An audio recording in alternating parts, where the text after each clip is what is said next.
Hello, everyone. My name is Emma Litzner, and we will be going over the hippocampus and its relationship with Alzheimer's disease, which is convenient because we're going over this in class right now. So, where, what, what brain region does it affect? Let's start at the hippocampus. The hippocampus is located inside the temporal lobe. It works very closely with the amygdala. The amygdala is actually located right below it, and it's part of the limbic system. It's involved in learning and memory, specifically relating to like spatial memory, so remembering where you're navigating yourself to, remembering how to get home, how to get around your house, how to get to work, and verbal memory, so remembering conversations, remembering words, and assists in it assists in converting short-term memories into long-term memories. And a little fun fact: it is apparently shaped a lot like a seahorse. When ancient Greeks went and dissected people and looked inside of their brains, they saw this little brain structure and they're like, "Oh, it looks kind of like a seahorse," and so it was given the name hippocampus, which comes from the Greek root for seahorse. So, what is Alzheimer's? So, a not so fun fact is that Alzheimer's is predicted to impact 1 in 9 people in our generation, which is that's a lot of people. So, what is Alzheimer's? Well, Alzheimer's is the most common form of dementia, and it's characterized by the gradual loss of cognitive function to the extent that it interferes with a person's daily life, and we'll go over what interfering with a person's daily life really entails. Also, sorry, the street sweeper is going through right now, and my dog's barking at it, so I'm sorry if you end up hearing that in the background. So, symptoms usually appear in your mid 60s. They can appear sooner, like 55 ish, and then ranging all the way to like 70. And it damages the parts of the brain involved in forming memories, new memories, moving short term memories into long term memory. And it is characterized by the buildup of proteins called plaques, and like a lot like prions, if you know anything about them. And you can see in the picture, you can visually, there is a shrinkage of gray and white matter and an enlargement of ventricles, which is a really fancy way of saying that the holes in your brain are getting bigger when you have Alzheimer's. So Alzheimer's progression, it originates in the hippocampus, like I had mentioned last slide. It originates in the hippocampus, and these amyloid plaques and tangles, which are like basically misfolded proteins, build up inside of the hippocampus, and it causes small memory issues at first. Little, very small things like, where did I leave the keys? Where did I leave this? Is it in my pants pocket? And it will worsen. It will worsen to the point where you are eventually forgetting entire human beings. Like your own children. In fact, my own grandmother forgot that my mom was born, so by extension, she ended up forgetting about all of her grandchildren. And it will spread from the hippocampus and spread to the frontal lobe. So it'll spread from the hippocampus into the front of the brain. And this is another big part of the brain where it'll just wreak havoc, because it will affect a person's reasoning and social behavior. And you can actually see this quite a bit in things like medical dramas where people have damage to their frontal lobe, where it's like, oh my god, they have a tumor, and they're just not, like, they started acting weird, like not quite themselves, and that's how they figure out that they have a tumor. But they will act, these people with Alzheimer's whose Alzheimer's has progressed to the point where it has spread to their frontal lobe, they will not act like themselves.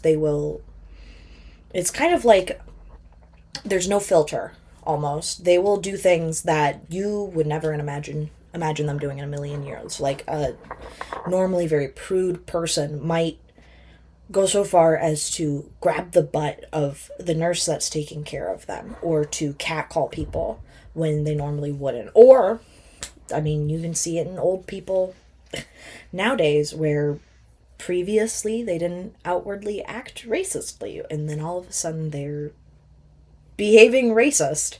So, it is a very drastic shift in a person's character when they reach this point, and it kind of turns off and on. It's very jarring for people, not for everyone involved, really, even the person going through it. So, point being, it'll go to the frontal lobe and then it'll spread throughout all of the cortexes of the brain, moving backwards towards the back of the head.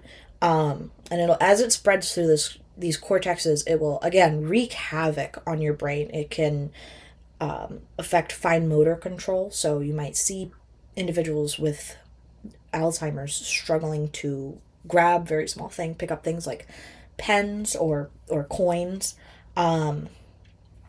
And as well as their hearing, once it reaches the temporal lobe, it can really impact their hearing to the point where they may start having, so as it's wreaking havoc on this part of the brain and causing very real brain damage, it could cause the individuals that are suffering from this to experience audio hallucinations because the ventricles are expanding, you're losing gray matter, the holes in your brain are expanding, and this damage can cause like audio hallucinations. So they may be talking to people that they genuinely believe are there because they can hear them.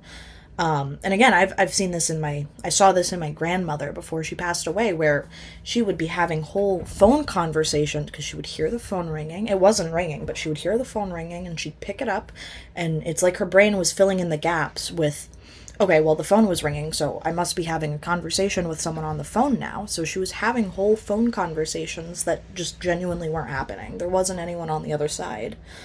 And inevitably, these plaques will spread from the temporal lobe and down into the brainstem. And this is ultimately what causes death, because this dysfunction will reach autonomic systems and will eventually kill you, because your brain will not automatically breathe anymore. You would have to manually breathe for the rest of your life, however long it was, or it would cause your brain to stop telling your heart to beat and you would die of cardiac arrest. So it's a very depressing disease, and because of the depressing nature of this disease, it has been pertinent for us to find a cure for it. So there are treatments for it, but the reality of the situation is, where we are right now medically, Alzheimer's is always fatal. It will always kill you. The speed of deterioration varies from person to person, and there is extremely limited evidence of any medications actually changing the speed of deterioration. The effectiveness of the medications that I'm about to speak on also varies from person to person. So we've got new drugs and old drugs, and it's important to note that the new drugs are new in big air quotes. They're actually like a decade old.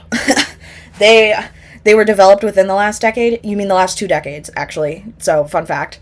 But the old drugs, let's cover those really quickly first. They are focused on symptom management because, like I said, Alzheimer's is always fatal. It will kill you. So it's focusing on managing the more severe symptoms like personality changes, like memory difficulties. So we have things like cholinesterase inhibitors and memantine. The cholinesterase inhibitors modestly boost the chemicals that are present in your brain. So it's like a pill you take. It's like a multivitamin. And it increases the chemicals in your brain that are involved in transporting information from cell to cell. And memantine modestly assists in the regulation of glutamate, having minor protective effects for remaining brain cells. So for instance, it will, to a very modest degree, bolster the, what is it called? The myelin sheath, and it will bolster that to help protect and increase the signal strength, increase the amount of signals that can go through remaining brain cells, but it does not bring back brain cells that have been destroyed by Alzheimer's. And this remains true with the new drugs. So lecanemab and donanemab are antibodies that encourage the microglia, so our glial cells that we spoke about earlier in this semester, to clean out the plaques and tangles that are present in the brain. The difficulty with this, there's a number of difficulties. Number one is, at the time of its discovery and its human testing, it needed to be administered via IV, and a decade ago, people were a lot less comfortable with administering drugs via needle, even if they were prescription drugs, to themselves at home. There was a lot of room for error, so it was not really rolled out to the public in any sort of meaningful way. Nowadays, we have quite a few drugs that are administered that way, including things like EpiPen or GLP-1s. They don't even administer it via needle, actually. It is taken, and when you apply pressure, the medication will be shot via like a pressurized stream that punctures the skin and goes right into under the dermis, into the muscle layer, and there's no needle even involved.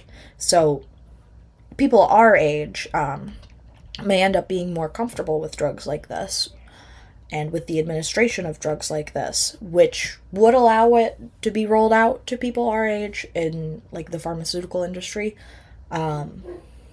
But that's really dependent. So, point being, you also need to, start developing symptoms before you can actually have this drug administered, which means you still have dementia. Like, it's there. You can't undo any damage that it has already caused. And it really only slows down the disease. You can't stop or prevent it. It is sort of like the number of plaques and tangles that develop just exponentially increases, and your brain can really only do so much to clear out that much. I hate to draw this kind of conclusion, but it is a lot like prions, where you really can't do anything about it. Once this damage has started, you cannot undamage it. There are holes in your brain. So, on that depressing note, here's another depressing note on further ways to treat Alzheimer's, in that you don't treat it, you manage it. Once you have Alzheimer's, or once someone you know has Alzheimer's, they will have Alzheimer's. You can, like I said, you can slow it down. There are ways to slow the progression. There is research on ways to actually slow down the point at which you start developing Alzheimer's symptoms, which I can get into in a second. But right now, it's like hospice care. You are trying to manage symptoms at this point. You want to encourage these individuals with Alzheimer's to go on walks and exercise and socialize and get outside, to engage in hobbies that they enjoy, because you do not want them to feel agitated or confused. And like we mentioned before, with the degeneration of the frontal lobe, they will feel very agitated and very confused a lot of the time. So things like physical exercise can assist with that. Reminisce therapy, where it's not a therapy session in the typical sense, but it is when an individual is in a state of confusion or fugue. You don't fight it. You simply go along with what they are experiencing, because for them, that is their reality. If they hear someone calling to them, that is very real to them. And you can see it. I've been on the medical side of reels, so you can see it where you just go along with it. Oh, they have a shadow person that's standing in their corner. Okay, well, I'm gonna go throw hands with a shadow person that I can't see, and I'll do it because it's very real to them and they need assistance with that. So, like I mentioned, it's a lot like hospice care. You are simply trying to mitigate the symptoms and reduce the amount of distress that they experience at any given time. Back to the point I had made previously about maybe even reducing or increasing the amount of time you have before you start developing Alzheimer's symptoms. There's very limited research on it. There is some ongoing longitudinal studies that the research participants just haven't gotten to that point yet where we can draw conclusions, but there are ongoing studies that have shown that certain hobbies and certain skills can assist in reducing or increasing the amount of time you have before Alzheimer's symptoms develop. So, like, for instance, swimming. When you jump into a pool of cold water and you are engaging such little tiny muscles and so many of them at once, it encourages your brain to do like a self clean out. It like shocks your brain. Your brain's like, oh, I'm up, I'm doing this. And that can assist in slowing down Alzheimer's or like keeping it from happening for longer. Other skills that are like that is like guitar. And funnily enough, engaging in playing video games where you are using your hands and very fine motor control skills, and it can keep you from developing all. From what we have seen thus far, it correlates with developing Alzheimer's later. Put it that way. Whew. So, with all that being said, now I'm going to introduce you to the concept of a Morris water maze. A Morris water maze is a pool of water. It's like a kiddie pool, like literally just a little kiddie pool, and it has a transparent platform placed in somewhere in the pool. We call it quadrants, so we put a big T shape in the center of the pool and cut the pool into quadrants visually, not actually. And there's a plastic, transparent, semi-transparent platform that's placed in one of the quadrants. And we do this Morris water maze test on mice and rats, and these mice and rats cannot see the platform because their vision is just not really as good as ours. So what you do is you have this kiddie pool and a transparent platform, and you take a mouse or a rat and you place it into the pool, somewhere in the pool, whatever quadrant, really, doesn't really matter, and you let them swim around. And if they find the platform, they find the platform.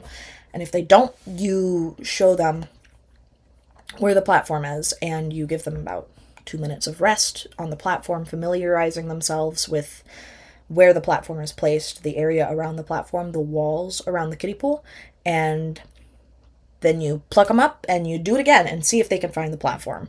And you do this any number of times. I believe it's standard to do it about 7 times. But you're seeing if they can find the platform again. The structure of the maze, as in the lack thereof of structure of the maze, because it's a blank white or gray or blue kiddie pool and a transparent platform. It is not easy on the eyes, let me tell you. The lack of structure in the maze forces the rats or mice to use visual cues on the walls around the maze to identify where the platform is. So say, for instance, above the quadrant where the platform is located, there's like a clock on the wall. If the rat is picked up from they notice the clock the first time they're on the platform, they're like, oh, okay, there's a clock there. You pick up the rat and you place it down into the water again. The rat's like, oh my god, I don't want to be swimming. So it looks for the clock on the wall and swims in the direction of the clock to try and locate the platform again. The final idea surrounding this is that when you do the final run, so like the 7th run of this experiment, you remove the platform entirely, and you are essentially timing how much time the rodent spends in each quadrant. And the idea is you want to see the rodent spend more time in the quadrant where the platform was originally placed. And I've got pictures of this in the next couple of slides, so we'll go over that in a second. But the big idea behind this experiment is it's a very hippocampal dependent task. In fact, it's almost entirely hippocampal dependent because you are relying on your spatial memory in order to know where the platform is located. So yeah, here is a visual of it. Like I mentioned, there's static visual cues on the walls. And to go on a little side tangent, I guess, I've done this experiment before. I had a lovely little rat. We're not supposed to name our experimental animals, but I did. I named him Tobin. He was very exceptionally stupid. And he did not locate the platform even once. All 7 times. He really threw off our data set. So, to give a visual of that, before training, they are just simply wandering around, engaging in some other techniques that we can go over. We're going to go over in the next slide. Some like Thymaxis, where they are like swimming around the pool kind of aimlessly. They don't really have a goal as to where they're going. They're just kind of hoping they land on a solid platform and don't have to swim anymore. So, ideally, after 7 rounds of training of being put in this pool and shown where the platform is, because the idea is you show them the platform. They either find the platform every time or they fail to find the platform the second time. So you show them and then they maybe find it the third time or the fourth time. The idea is that they eventually find and have an idea as to where the platform is. So you can see before training they have no idea. And that's what Tobin did every single time. All 7 times. He never, ever, he really threw off our data set because he never located the platform, even once. He didn't even spend an extra amount of time in the quadrant the platform was located. So maybe he had Alzheimer's. Never know. So we'll actually get into that. Normal mice usually get faster at locating the platform. So this is the latency. So the time between placing them inside of the pool and locating the platform is their latency. And the idea is that they utilize spatial strategies, so using clues from outside of the pool to navigate this Morris water maze and find the platform. And their reward is that they're alleviated from having to swim around. But Alzheimer's affected mice don't do that. Their latency does not change. In fact, sometimes it even gets worse the longer they spend in it. So the strategy that I had mentioned earlier, thigmotaxis, they just swim aimlessly in circles around the edge of the pool until maybe they get some relief from having to swim. It is a lot like when you're a child and you aren't ready to go in the deep end, you don't know how to swim yet, so you cling to the walls of the pool and you just keep going and you circle the pool over and over again, but you're not actually finding relief from being in the pool because you're still in the pool. You're just clinging to the walls. So these poor Alzheimer's affected mice and my very stupid test subject Tobin, their latency didn't change at all. So why is this relevant? Well, if an Alzheimer's affected rodent experiences reduced latency when exposed to, say, an experimental drug, it implies that their condition may improve. So we can use it to determine the effectiveness of an experimental Alzheimer's treatment. At the bare minimum, so for instance, the drugs we spoke of before, I'm going to go really slow because I don't want to cause problems, but the lecanemab and donanemab, those medications were seen to, while not reducing the latency, it kept the latency consistent in Alzheimer's affected mice, so which is why we moved on to like human testing. But it kept latency the same, so they didn't experience worsening symptoms, which is an improvement to what we were seeing before, which was that everyone got worse and eventually died. So this is important because it means that we can test the experimental effectiveness of potential Alzheimer's treatments and ideally someday see improvement in the drugs available, or the at least see a point in time where Alzheimer's symptoms do not worsen over time. And in an ideal world, we will see that for people, a drug that comes out pharmaceutically for people our age, because there is a lower bar of entry when it comes to administration, because we have administration methods that are a little bit less invasive.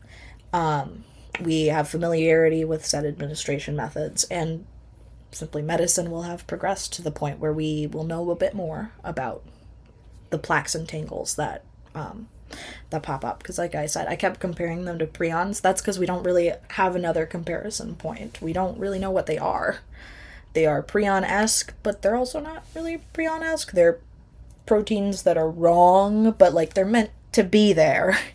So it's a little confusing. But yeah, the idea is that hopefully one day we can use the Morris water maze to see drugs that come out that will help our generation manage the rampant Alzheimer's. The 1 in 9 people are going to be affected by Alzheimer's.